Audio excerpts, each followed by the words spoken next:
자, 안녕하십니까. 하이퍼랩입니다. 자, 이번 시간에는 2024학년도 3년 특례 전형의 변화. 2024학년도에는 특례 전형의 변화가 어떤 변화가 있느냐. 3년이나 12년 특례를 포함해서.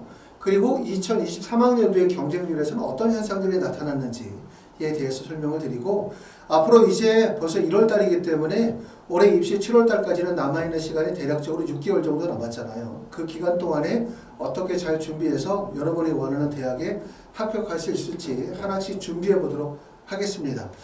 자, 가장 눈에 띄는 부분들은 이제 올해 특히 2024학년도에 여러 가지 변화들이 좀 많습니다. 그런 변화들을 한번 하나씩 살펴보도록 하겠습니다. 첫 번째는 동덕여자대학교. 동덕여자대학교는 3년 특례 전형에서 종전에는 면접고사 100% 전형에서 올해부터는 서류평가 100% 전형으로 선발 방식이 바뀌었다는 점 특징이라고 말씀을 드릴 수가 있고, 두 번째는 숙명여자대학교는 12년 특례에서 약대 선발을 올해부터 3명 모집하죠. 요거 희소식이라고 말씀을 드릴 수가 있어요. 왜냐하면 이제 자꾸 이렇게 3년이나 12년 특례 전형에서 의대나 약대의 선발 인원이 없어지거나 모집 인원이 주는 것보다는 조금이라도 특례의 모집 인원이 좀 더 늘어나고 확대가 되어지는 게 여러분들에게 조금 더 기회가 될 수 있겠죠. 그렇기 때문에 희소식이라고 말씀을 드릴 수가 있는데, 숙명여대 약대 이렇게 쉽게 생각하시면 절대로 안 됩니다. 약대는 모든 대학, 다시 말하면 지방에 있는 대학 모든 대학도 마찬가지로 서울권에 있는 서울대나 연세대, 고려대 이상의 학업적인 역량들을 요구하고 스펙을 요구하고 있다는 점을 아셔야 되기 때문에, 숙명여대는 어떻게 보면 서울에서는 전체적으로 최상위권의 대학은 아니지만 약대이고 그 서울에 있다라고 하는 것만으로도 매우 높은 정도의 학업적 역량이 요구되어집니다. 자, 세 번째는 한국외대입니다. 한국외대는 3년 특례 전형의 모집 인원의 변화가 있는데, 특히 보시는 것처럼 서울 캠퍼스는 전년도에 33명 모집 인원에서 41명 모집 인원이 많이 늘었어요. 대신 글로벌 캠퍼스는 34명에서 26명으로 모집 인원이 축소되어졌습니다. 자, 12년 특례 같은 경우는 서류평가 전형에서 면접고사 100% 전형의 방식으로 바뀌었는데, 우리가 12년 특례 전형에서 의학기호를 제외하고 면접을 실시하는 학교는 아시는 것처럼 한국외대와 그 다음에 경희대학교 두 개 대학이 면접을 보게 되어지는데, 한국외대의 면접 방식은 인터넷 면접 영상 업로드 형식으로 면접을 진행을 합니다. 경희대학교도 마찬가지죠. 그만큼 12년 특례 전형에서는 한국어 구사 능력이 매우 중요하게 평가되어진다. 상위권의 일부 대학에서는 토픽 성적을 요구하거나 아니면은 어학 관련에 되어진 어학 능력들을 요구하는 학교들이 있고, 또 코로나를 겪으면서 어학 입증 서류에 대한 제출을 받지 않는 학교들이 있어요. 그러다 보니까 이제 한국외대나 경희대 정도의 수준에서는 무엇보다도 학생들이 한국에 들어와서 한국의 교육을 받기 위해서는 기본적으로 한국어 구사 능력이 필수적이다 라고 생각하는 것 같습니다. 대부분 이때 이제 인터넷 면접 영상 업로드 형태는 한국어 기본적인 구사 능력 또는 이해 능력 정도를 요구하는 문제이기 때문에 사실은 그렇게 어려운 정도의 면접은 아니다 라고 생각이 되어지고요.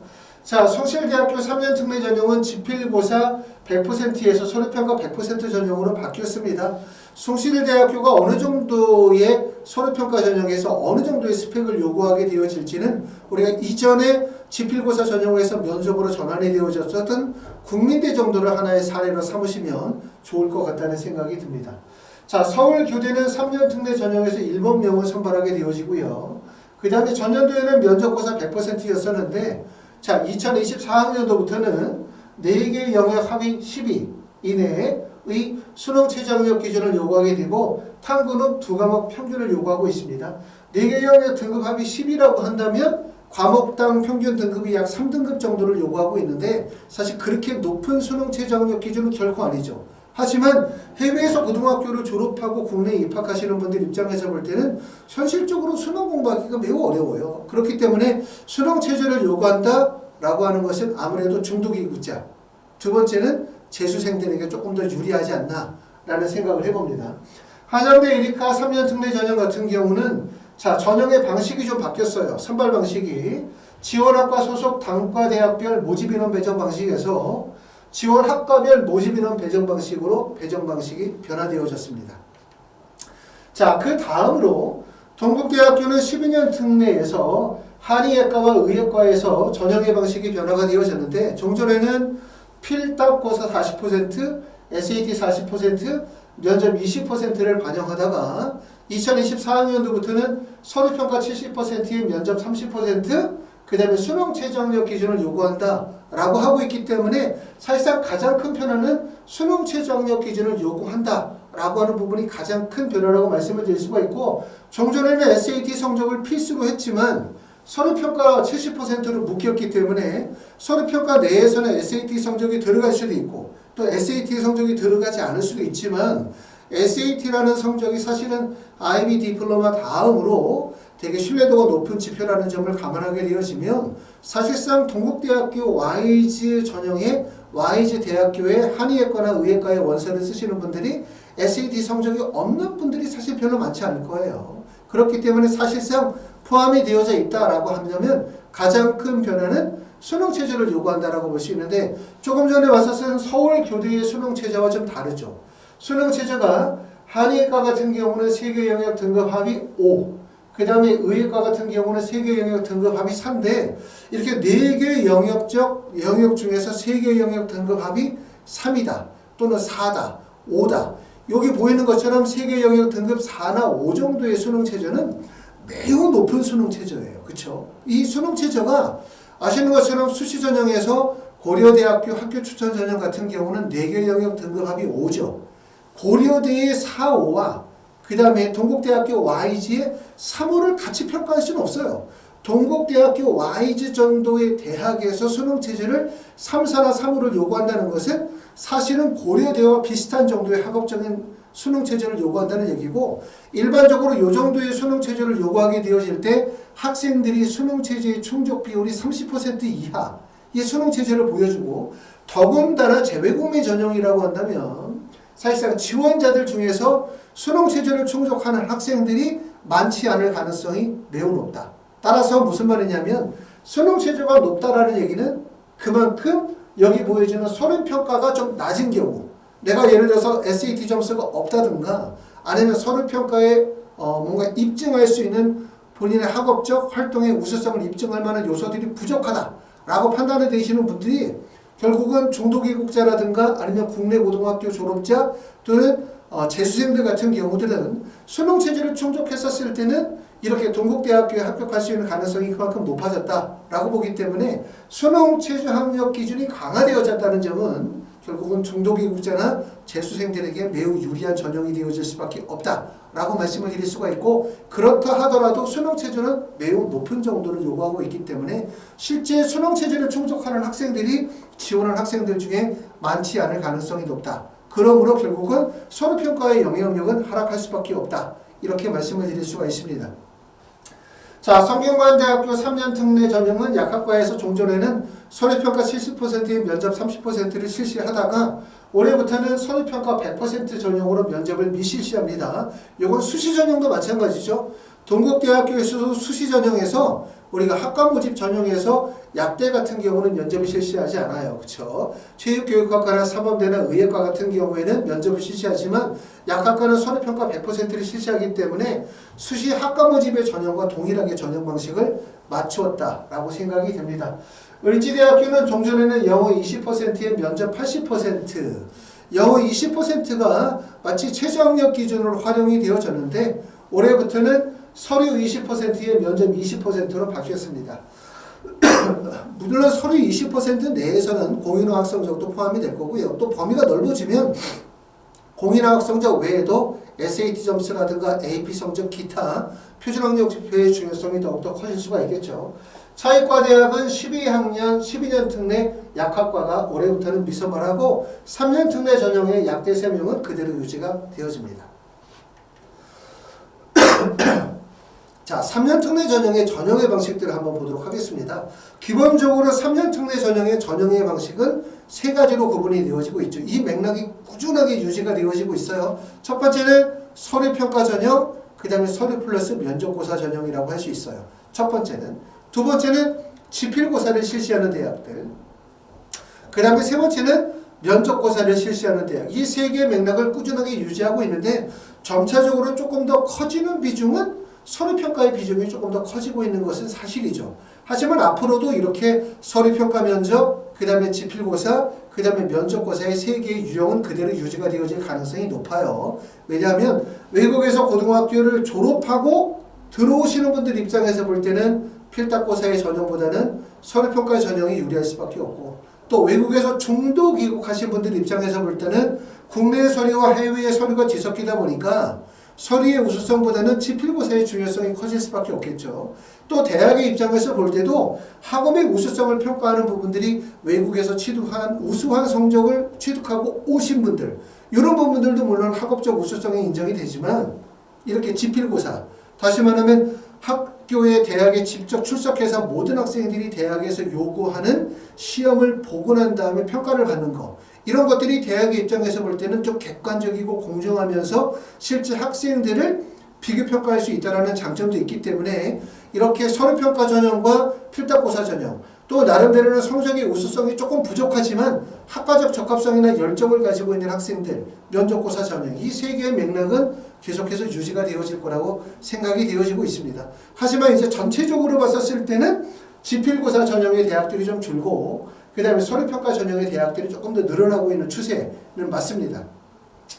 자, 지금 보시는 것처럼 서류평가만으로 실시하는 학교는 서강대, 중앙대, 이화여대, 한국의대, 국민대, 서울여대, 덕성여대, 고려대, 세종이나 동덕여대, 숭실대학교, 이렇게 대학이고, 최근에 우리가 이제 서류평가 전형으로 바뀐 대학이 대표적으로 이거죠. 이화여대 같은 경우도, 자, 작년, 재작년까지만 하더라도 이화여대도 지필고사를 실시했는데, 이화여대, 한국의대, 국민대, 서울여대, 덕성여대, 동덕여대, 숭실대학교, 이 대학들이 다 우리가 지필고사 또는 면접고사를 실시하다가 서류평가 전형으로 바뀐 대학이기 때문에, 실제 지필고사에서 서류평가로 바뀌었을 때 과연 어떤 입시 결과가 있었는지 한번 확인해 볼 필요가 있을 것 같고요.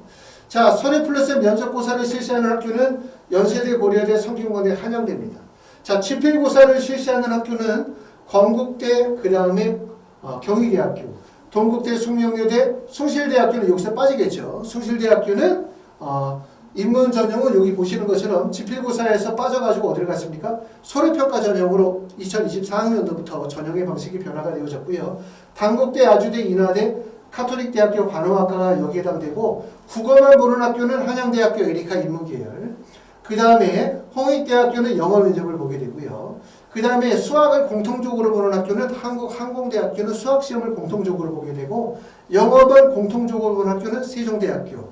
자, 그리고 면접을 실시하는 학교는 광운대, 성신여대, 명지대, 상면대, 카톨릭대, 인천대, 충북대, 경북대, 그 다음에 충남대학교나 한성대학교, 제주대학교는 면접고사 시험을 봅니다. 면접 플러스 서류평가, 어떻게 보면 같은 면접이라고 볼 수 있는데, 여기에 해당되는 학교들이 가천대학교나 차이과대학교, 경기대, 연세대, 미래, 한동대, 부산대학교가 여기에 해당이 될 거고요. 자연계는 대부분 수학하고 영어 시험을 보죠. 해당되는 학교는 경희대, 건국대, 동국대, 홍익대, 단국대, 아주대, 인하대학교는 수학 영어 시험을 보고요. 그 다음에 한양대, 에리카, 자연은 수학 시험만을, 그 다음에 숭명여대는 국어와 수학 시험을 보도록 하고 있습니다. 그 다음에 홍익대학교는 수학 영어 시험을 보고 면접을 실시하도록 합니다. 보시는 것에는 말씀드렸던 것처럼 최근에 서류평가 전형의 대학들이 조금 더 큰 폭으로 늘었다. 그렇기 때문에 예전에는 서류평가 전형의 원서를 쓰고 싶어도 총 6개의 원서 지원을 쓰기가 어려웠어요. 대학들이 약 4개 정도밖에 안 되다 보니까 학생들이 서류평가 전형에 4개 쓰고, 그 다음에 2개 정도를 지필로 쓰고, 그러다 보니까 상위권 학생들이 대부분 서류와 지필을 병행할 수밖에 없었었는데, 최근에 이제 서류평가 전형의 대학들이 늘면서 서류 전형 안에서 6개의 원서 지원이 나오죠. 꼭 의학 계열이 아니라 하더라도. 그러면 연세대, 고려대, 성균관대, 서강대, 중앙대, 이화여대, 한국의대, 국민대까지만 가더라도 벌써 6개의 범위가 넓기 때문에 굳이 학생들이 지필고사를 걸칠 이유가 별로 없어졌어요. 그렇기 때문에 제가 누누이 말씀을 드리면 지필고사가 예전보다 많이 수월해졌다. 첫 번째 이유는 예전에는 특례 지필고사라고 하는 것이 별도의 영역이 있었어요. 그렇죠? 지필고사라고 하는 영어의 별도 영역, 또 어휘의 별도 영역, 국어나 수학에서의 별도의 영역이 있었기 때문에 사실상 특례 지필고사 별도의 책들을 구입해서 풀었는데, 요즘에는 대부분 출제의 문항들이 EBS에서 연계해서 출제가 되어지다 보니까 수능 특강 같은 EBS 교재를 활용해서 공부하시면 되고, 대부분 그와 유사한 형태에서 시험 문제가 출제가 되고 있다는 점, 그만큼 난이도가 수능으로 패턴화되어졌다는 점이 하나의 장점이라고 말씀을 드릴 수가 있고, 두 번째는 무엇보다의 장점이 지필고사를 보는 학생들이 상위권 학생들이 지필고사에 참여하지 않는다는 거예요. 상위권 학생이라고 해봤자 사실 어떤 학생들이냐면 아주대나 인하대 같은 경우 의예과의 원서를 쓰시려고 하시는 분들은 수학이나 영어 지필고사 시험 준비를 해야 되니까 그런 분들, 또는 건국대학교 수의예과에 참여하시는 분들, 또는 대전대학교 또는 우석대학교 같은 한의예과의 지필고사의 시험을 보시는 분들 정도만 상위권 학생들이 들어올 뿐, 결국은 연세대 고려대 시험을 보면서 지필고사를 보는 분들이 안 계시죠. 예전에는 한양대학교도 지필고사를 봤고 고려대학교도 자연계 지필고사를 봤어요. 물론 더 거슬러 올라가면 중앙대나 성균관대도 예전에는 지필고사를 병행했었기 때문에 많았지만 지금은 사실상 상위권 학생들이 지필고사에 참여하지 않는다. 그러다 보니까 결국 어떻게 됐다? 지필고사의 전체적인 경쟁률도 떨어졌을 뿐만 아니라 학생들이 가지고 있는 학업적 역량도 낮아졌다. 입결이 낮아졌다는 거예요. 입결이 그만큼. 그렇기 때문에 결국은 많은 분들이 서류평가 전형이 늘어나면서 서류평가 전형에 관심을 많이 가지고 있지만 실제로는 관심이 이쪽으로 쏠리면서 지필고사에서 좀 더 기회가 많이 발생되어지고 있다는 점을 꼭 주목할 필요가 있습니다. 자, 지원하는 한번 보도록 하겠습니다. 자, 지금 보시면 2023학년도, 2022학년도, 2021학년도의 지원 연원과 경쟁률을 지금 보고 있습니다. 보시는 것처럼 연세대학교는 경쟁률이 2023학년도에 7.2, 그 다음에 6.82, 그 다음에 6.53이니까 작년도의 경쟁률이 전년도에 비해서 좀 더 올랐고요. 고려대학교는 6.60, 6.85, 6.05니까 전년도와 큰 변화가 없습니다. 서강대학교가 경쟁률이 높죠. 서강대학교는 12대1, 11.68, 11.10인데 아무래도 서강대학교의 모집 인원이 31명으로 적고 또 서강대학교가 대학으로 봤었을 때는 연세대 고려대 중간 정도에 있는 학교다 보니까 수시 6회의 원서 지원안에 반드시 거쳐가는 대학이다. 이렇게 말씀을 드릴 수가 있어요. 그러다 보니까 결국은 경쟁률이 높다. 이렇게 볼 수 있고 성균관대학교도 중간에 있는 대학으로서 반드시 대부분 걸치는 대학이고 성균관대학교 원서 안 쓰시는 원서분들이 없다. 이렇게 말씀을 드릴 수가 있어요. 서류평가 전형의 원서를 쓰시는 분들은. 그러다 보니까 경쟁률이 10.41, 9.39, 그 다음에 9.64로 전년도보다 다소 상승했고 한양대학교도 10.80, 자 11.76, 7.47이기 때문에 2022, 2023학년도로부터 경쟁률이 크게 향상이 되어진 걸 볼 수가 있습니다. 주목할 점들은 뭐냐면 지필고사 전형에서 서류평가 전형으로 바뀐 대학이에요. 대표적으로 이화여대. 이화여대는 지금 보시는 것처럼 2023학년도의 경쟁률이 6.16인데 그 전년도는 얼마였냐? 그 전년도는 3.1, 3.77. 그 전년도는 3.73이었기 때문에 결국은 뭐냐면 지필고사가 그만큼 학생들이 접근성이 떨어지는 거죠. 왜냐하면 서류 전형이라고 하는 것은 사실은 그냥 원서지와 막바지에 자기소개서 쓰고 서류 꾸며가지고 원서를 쓰면 되니까 준비기간이 되게 단축적이죠. 하지만 지필고사는 사실 지필을 오랜 기간 동안 준비를 하지 않으면 시험에 응시할 수가 없다 보니까 결론적으로 얘기하면 서류평가 전형 자체가 학생들의 접근성이 쉽고 원서 지원이 용이하다. 이런 장점들이 있기 때문에 결국 경쟁률이 크게 상승이 되어졌고 한국 외대도 전년도까지만 하더라도 5.30, 5.09 정도 서울 캠퍼스에 하나요. 경쟁률에다가 8.36 정도의 경쟁률로 크게 상승이 되어졌습니다. 자, 숭실대학교 3.77은 우리가 작년도의 경쟁률이기 때문에 주목하셔야 돼요. 올해 우리가 2024학년도로부터 뭐로 바뀌었죠? 지필고사에서 서류평가로 바뀌었기 때문에 경쟁률이 상승되어질 거라고 예상이 되어지는데 국민대학교를 보면 우리가 이해가 됩니다. 국민대학교 전년도의 경쟁률이 8.17이고 그 전년도에 6.02, 그 전년도에 6.46이기 때문에 그 전년도에 비해서 경쟁률이 크게 상승된 점으로 볼 수 있기 때문에 숭실대학교도 아마도 제가 생각할 때는 2024학년도의 경쟁률은 최소 6대1 이상의 높은 경쟁률이 나올 가능성이 높다라고 보시고 서울여대 같은 경우는 그 전년도하고 큰 차이가 없어요. 그렇죠? 2.13, 3.06, 그 다음에 2.29이기 때문에 서울여대는 면접고사 전형에서 서류 전형으로 바뀌었다 하더라도 대학에 대한 선호도가 아주 높은 쪽은 아니다 보니까 결국 서류 전형에서 대부분의 학생들이 몰리는 지점은 국민대 이상의 지점에서 집중적으로 몰리고 있다. 이 점을 우리가 확인하실 수가 있었고요. 자, 서류 면접고사 전형의 경쟁률 변화를 보시게 되어지면 아까 말씀드렸던 것처럼 주목하는 학교들 바로 이화여대, 한국외대, 국민대 정도가 되겠죠. 전년도에 비해서 어떻게 됐습니까?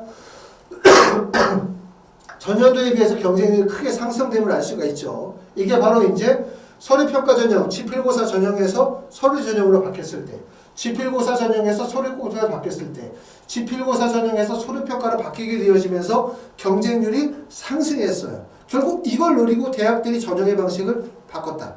이렇게 보실 수가 있고, 그렇기 때문에 첫 번째는 내가 가지고 있는 현재의 학업적 역량, 그리고 남아있는 준비기간 고려하셔가지고 내가 실질적으로 갈 수 있는 대학이 어딘지를 좀 정확하게 아실 필요가 있어요. 하지만 아직까지도 학생도 그렇고 부모님도 그렇고 현실적인 접근보다는 이상적인 생각을 가지고 계시는 분들이 많아요. 자, 나는 연세대를 가고 싶어. 나는 성균관대를 가고 싶어.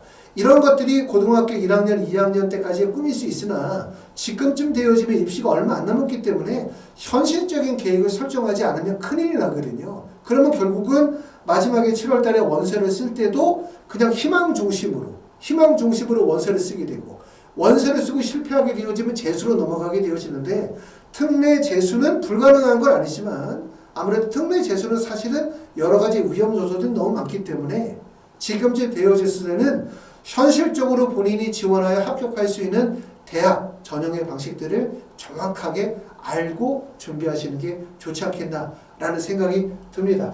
자, 보시는 것처럼 이화여대나 한국외대나 국민대 같은 경우들이 전형의 방식을 바꾸게 되어짐에 따라서 경쟁률이 크게 상승되어졌다라고 보실 수가 있고요. 서류평가 전형에서 경쟁률이 가장 높은 학교는 서강대, 성균관대, 한양대학교, 이 세 개 대학이 경쟁률이 가장 높음을 확인하실 수 있습니다.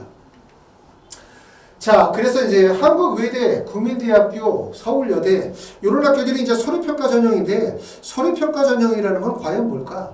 자, 일부분들은 서류평가 전형 그러면 그냥 GPA 성적 또는 학교에서 수상하고 상 받았던 거 집어넣으면 된다.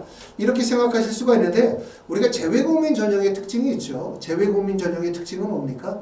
여러 나라의 다양한 지역, 다양한 학교의 학생들이 한국의 대학에 응시하다 보면 사실 국내 대학의 입장에서 볼 때는 학생의 서류를 객관적으로 평가하기가 매우 어렵다는 얘기예요. 그렇기 때문에 제일 중요한 거는 서류평가에서 제일 중요한 핵심은 뭐냐면 제출 서류에 대한 객관성과 신뢰성이에요. 제출 서류에 대한 객관성과 신뢰성. 이 객관성과 신뢰성은 결국 어디에서 나온다? 표준학력 지표죠. 표준학력 지표. 전 세계적으로 공일될 수 있는 학력 지표의 우수성을 입증받아야 되거든요. 그래서 보시는 것처럼 한국외대 같은 경우는 활동보고서 증빙 서류라는 게 있는데 거기에 10개 항목을 기재할 수가 있습니다.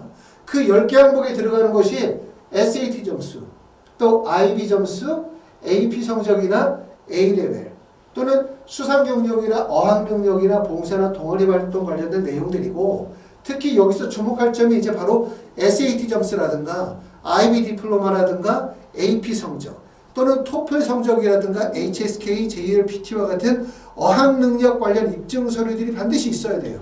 그래야지 나는 그냥 GPA 성적밖에 없다, 난 학교에서 공부 되게 열심히 했다, 4.0 기준에 나는 3.9다 라고 하는 거, 물론 아주 우수한 성적이고 좋은 성적이고는 제가 알겠지만 중요한 건 뭐냐면 그게 해당 학교에서나 인정을 받는 거지, 그 학교의 성적을 통해서 다른 나라에 있는 학생과 직접 비교가 불가능하다는 점이에요. 그렇기 때문에 서류평가 전형으로 대학을 가시려고 하시는 분들은 보시는 것처럼 SAT 점수나 IB 디플로마나 또는 뭐 A레벨이라든가 또는 토플 성적이라든가 공인어학 성적들의 학력 지표를 꼭 갖추셔야 된다, 이렇게 말씀을 드릴 수가 있고, 토플 성적은 아무리 안 돼도 최소한 100점 정도는 돼야 돼요. 100점. 그리고 100점이 정말 안 된다, 그럼 90점 이상은 넘어야 그래도 제출 가능한 의미가 있어요. 90점 정도 되어지면 우수하진 않지만 그래도 제출은 할 수 있어. 자, SAT 점수도 일반적으로 1500점이 넘는 경우들이 일반적이죠. 서류평가 전형의 대부분의 대학들을 가려고 하는 경우. 만약에 낮은 정도의 대학, 국민대 정도를 내가 만약에 서류평가 전형으로 간다 라고 하더라도 아무리 안 돼도 1400점 이상은 되어져야 제출의 의미가 있지, 1300점이다 1200점이라고 하면 너무 성적이 낮아요. 그렇기 때문에 일찍 판단하셔야 되거든요. 현재 내가 가지고 있는 SAT 점수가 나는 1400점이 안 돼. 또는 1300점이 안 돼. 토플 성적이 여전히 80점밖에 안 돼. 라고 하시는 분들은 이걸 과연 5월까지, 7월까지 이 공부를 계속 할 건지 아니면 지금쯤 되어져서 이거를 지필고사 전형으로 바꿀 건지를 명확하게 결정하셔야 돼요. 그러지 않고 서류평가 전형으로 계속 밀고 나가다가 최종적으로 7월에 갔었을 때 SAT 점수가 1400점이 넘지 못하거나 또는 토플 IBT 점수가 100점이 넘지 못하는 낮은 성적이 나오게 되어지면 결국은 서류 전형의 원서 지원도 안 돼. 그 다음에 지필고사 준비도 안 돼. 이런 문제가 온다. 라는 말입니다. 자, 물론 이제 영상을 보시는 분들은 이런 철저한 준비와 대비를 다 하시고 계시는 분들이겠지만 많은 분들은 상담을 하다 보면 아무래도 국내 입시와 해외 입시의 차이가 있다 보니까 좀 일찍부터 판단하셔야 되는데 쉽지 않으신 경우들이 되게 많아요. 그렇죠? 그렇기 때문에 그걸 조금 더 일찍 판단하시면 좋겠다는 의견을 말씀을 드릴 수가 있고, 자, 한국외대는 작년 같은 경우에는 자기소개서가 제출이 되어졌는데 2024학년도부터는 자소서는 다 폐지가 되어지니까 없어지겠죠. 근데 중요한 거는 자소서가 없어지면 뭐가 중요해지냐, 보시는 것처럼 활동보고서 증빙서류가 있는데 이 증빙서류가 10개 항목이고 항목당 글자 수가 100자예요. 글이라는 게 그거잖아요. 글을 1000자로 쓰는 것보다 어찌 보면 100자로 압축해서 쓰는 게 훨씬 더 글쓰기가 어려울 수가 있거든요. 어떻게 짧은 글 안에 압축적으로 본인이 가지고 있는 활동, 학업의 우수성, 학업의 의지들을 잘 보여주느냐 매우 중요하기 때문에 자기소개서가 없어지는 것만큼 결국 활동 증빙 서류를 작성하는 것이 결국 입시에서 되게 중요한 요소다라는 점을 꼭 알아두실 필요가 있습니다. 자, 국민대학교는 마찬가지로 학업 능력 및 활동 증빙 서류 목록표를 작성하게 되어지는데 국민대는 항목당 글자 수가 50자 쓰도록 되어져 있고요. 자기소개서 작년까지 제출이 되어지는데 올해부터 제출하지 않습니다. 국민대뿐만 아니라 모든 학교들이 2024학년도부터는 자소서를 제출하지 않죠. 단 이제 지금까지 나와 있는 학교는 서울대학교는 외국인 전형이나 서울대학교는 12년 특례 전형에서 2024학년도에서도 자기소개서 학업계획서는 제출하도록 그렇게 하고 있습니다. 자, 서울여대는 지금 보시는 것처럼 서류평가 전형이라 하더라도 활동보고서 증빙 목록을 별도로 제출하지 않아요. 성적증명서, 자기소개서 등 제출 서류를 기반으로 정성적 역량평가를 실시한다 라고 보실 수가 있습니다. 이런 점들이 우리가 이제 올해 2024학년도의 입시에서 달라진 점, 그 다음에 2023년도의 경쟁률 분석을 통해서 우리가 이해하실 점이라고 말씀을 드릴 수가 있고요. 자, 지필고사를 보도록 하겠습니다. 지필고사를 실시하는 학교들은 경희대학교는 서울 캠퍼스 경쟁률이 4.70, 전년도에 5.98이기 때문에 경쟁률이 다소 하락했고 국제 캠퍼스는 4.77에서 5.33으로 좀 상승을 했어요. 건국대학교가 8.95 정도의 높은 경쟁률을 보여주고 있고요. 아주대학교도 7.68 정도의 경쟁률을 보여주고 있습니다. 자, 지필고사 경쟁률 분석을 보시게 되면 경쟁률이 높은 대학이 어디입니까? 건국대학교 경쟁률 높죠? 동국대학교의 경쟁률이 높고 세종대의 경쟁률이 높고 그 다음에 아주대학교 경쟁률이 높은 걸 알 수 있는데 지필고사는 결국은 뭐냐면 문과 쪽보다는 자연계 학생들의 비율이 높다 이렇게 보실 수가 있어요. 특히 특례 전형 같은 경우들은 해외에서 들어오시는 분들이 인문계 쪽보다는 자연계 선호도가 높아요. 그렇죠? 자연계 학생 대략적으로는 한 3대2 정도라고 할 수 있을 것 같아요. 그러다 보니까 아주대 같은 학교의 경쟁률이 높은 이유, 이런 이유들이 결국은 뭐냐면 아주대학교가 자연계 학생들이 원서를 쓰는 적정 지점, 선호도가 높은 지점이라고 말씀을 드릴 수가 있죠. 아주대학교가 7.68, 인하대학교가 4.97 보실 수가 있고요. 한양대 에리카는 3.92 정도이기 때문에 아주대, 인하대, 한양대, 에리카 정도가 비슷한 정도의 대학으로 봤었을 때는 아주대학교의 선호도가 좀 높은 편이고요. 그 다음에 서정대학교는 인문계 자연계 통합적으로 영어 100% 시험이다 보니까 아무래도 영어적 우수성만 있으신 분들, 나는 국어 좀 부담스럽다, 수학 좀 못한다, 하지만 나는 영어를 잘한다 라고 하시는 분들이 유일한 선택지가 세종대다 보니까 세종대에 집중된 것처럼 보이고요. 동국대학교, 건국대학교는 자연계열에서 선호도가 매우 높습니다. 보시는 것처럼 8.95 정도의 경쟁률, 그 다음에 동국대학교는 8.07이기 때문에 사실상 어떻게 보면은 경희대학교가 문과에서는 건국대학보다 좀 높은 학교라고 할 수 있고요. 그 다음에 자연계에서 공학 쪽은 경희대학교보다 건국대학교가 좀 높고 또 그 자연계 쪽에서 공학이 아닌 자연계 쪽은 경희대학교 자연이 건국대학교 자연보다 좀 높다고 이렇게 국내 입시에서는 생각이 되어지지만 지금 보시면서는 특례 전형에 있어서는 건국대학교의 선호도가 어찌 보면 경희대보다 선호도가 더 높다고도 말씀을 드릴 수가 있어요. 경쟁률이 매우 높은 걸 우리가 확인하실 수 있기 때문에 그만큼 이제 가장 합격이 어려운 학교는 건국대학교가 아닌가라는 생각이 듭니다. 많은 학생들이 지필고사를 준비하게 될 때 주로 집중적으로 몰리는 학교는 어디냐라고 말하면 뻔히 보이죠. 경희대학교, 건국대학교, 동국대학교 이 세 개 대학이 핵심 대학이라고 말씀을 드릴 수가 있고 그러고 난 다음에 이제 아주대 인하대학교 그 다음에 여기 보시는 것처럼 뭐 여학생들은 숙명여대 또 남학생들은 숙명여대나 홍익대학교 정도를 거치는 경우들이 많기 때문에 상위권 학생들이 집중적으로 노리는 지점은 경희대, 건국대, 동국대 세 개 대학이 핵심 대학이라고 말씀을 드릴 수가 있어요. 그렇기 때문에 그만큼 나머지 대학들 홍익대나 숙명여대나 성신여대, 인하대, 한양대, 예대가 단국대 정도는 지필고사 전형에서도 결국은 상위 대학과 격차가 좀 벌어진다. 이렇게 말씀을 드릴 수가 있어요. 다행인 거는 모든 대학의 경쟁률이 높고 모든 대학의 입시가 상당히 어려운 것이 아니라 좀 어려운 학교와 좀 쉬운 학교가 나누어져 있다. 이렇게 이해하실 수가 있기 때문에 내가 조금 성적이 부족하다 하더라도 지금서부터 우리가 지필고사를 준비하게 되어진다면 말씀을 드렸었던 것처럼 홍익대나 숙명여대 그 다음에 보시는 것처럼 성신여대 또는 인하대, 아주대, 한양대, 에리카 정도의 대학을 조금 더 낮게 보시고 최종적인 목표 대학은 경희대나 건국대나 동국대 정도를 상위권 대학으로 타겟 삼아서 공부하실 수도 있을 것 같습니다. 자, 말씀을 드렸었던 것처럼 이제 1월이에요. 우리가 이제 10학년, 11학년, 12학년 이렇게 오시게 되어지면서 이제 남아있는 기간, 내가 현재 12학년이시다 라고 하시는 분들은 입시까지 남아있는 시간이 불과 한 6개월 정도밖에 안 남았기 때문에 이제는 뭘 해야 되냐면 현실적인 판단을 해야 된다라고 생각이 되어집니다.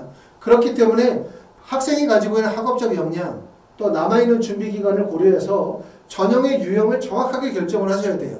서류평가 전형으로 갈 건지 면접고사로 갈 건지 아니면 지필고사로 갈 건지 빨리 결정하셔야 될 것 같고 거기에 맞게 계획을 세워야 되지 않겠나라는 생각이 들고 그리고 전형의 유형이 결정이 되어지면 조금 더 철저하게 준비하셔야 되겠다라는 생각이 듭니다.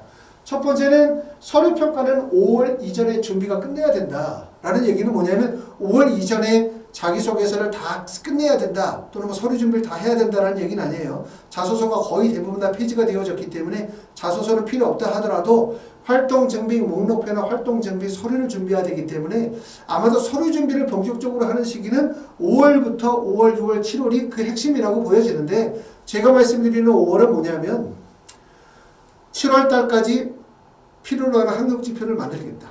내가 7월 달에 성적을 꼭 내서 대학을 가겠다. 라고 하는 생각이 위험하다는 얘기예요. 다시 말하면 7월 이전에 3월이나 4월이나 5월 이전에 충분히 내가 어느 정도의 SAT 점수 또는 IB 프리딕트라든가 또는 토플이라든가 여러 가지 AP라든가 학력의 지표들이 바탕이 되어 있어야 돼요. 나와 있어야지 지금까지 나는 AP 시험을 한 번도 본 적이 없어. 근데 이제 5월 달에 볼 거야.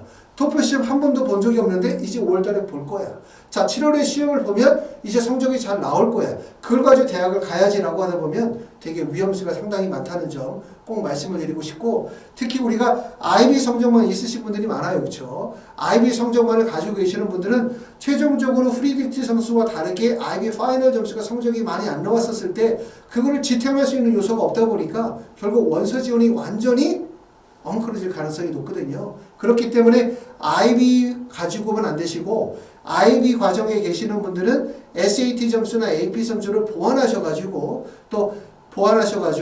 IB 성적이 잘 나왔었을 때 SAT 점수를 갖게 되어진다면 장점이 될 거고 또 IB 성적이 생각보다 좀 다소 낮았다면 SAT 점수를 통해서 본인의 학업 역량을 조금 더 보충해 주는 것이 훨씬 더 유리하고 IB 성적만 있는 경우에는 최종적으로 IB 성적이 본인이 생각한 것보다 낮게 나왔었을 때 원서 지원이 완전히 무너질 가능성이 높기 때문에 위험한 경우들을 많이 봤습니다. 그렇기 때문에 그 점을 좀 말씀을 드리고 싶습니다. 자, 지필고사는 12학년 겨울방학부터는 집중적으로 해야 된다. 바로 이 시기가 되는 거죠. 자, 고등학교 1학년 때부터 지필고사 열심히 했다. 이런 분들 별로 안 계시거든요. 대부분 지필고사 준비하시는 분들은 1학년이나 2학년 때까지는 학교 공부 열심히 하고 나름대로 서류평가 열심히 준비하시다가 지금쯤 돼서 지필고사의 방향으로 전환하시는 분들이 많아요. 늦지 않았거든요. 지금서부터 준비하면 된다 이렇게 말씀을 드리고 아까 말씀드렸던 것처럼 지필고사에 상위권 학생들이 참여하지 않는다는 점. 두 번째, 지필고사가 수능과 연계되어졌기 때문에 난이도가 좀 쉬워졌다는 거, 공부하기도 좀 더 편해졌다는 점. 또 지필고사는 말씀을 드렸던 것처럼 6개의 대학 중에서 상위 3개 대학과 나머지 이하 대학으로 구분이 되어지기 때문에 어느 정도의 안정지원과 상향지원이 교차할 수 있다는 점도 장점이라고 말씀을 드릴 수가 있어요. 그렇기 때문에 지금서부터 철저하게 준비하시면 됩니다. 철저하게. 지금부터 그냥 대충 준비하시면 안 돼요.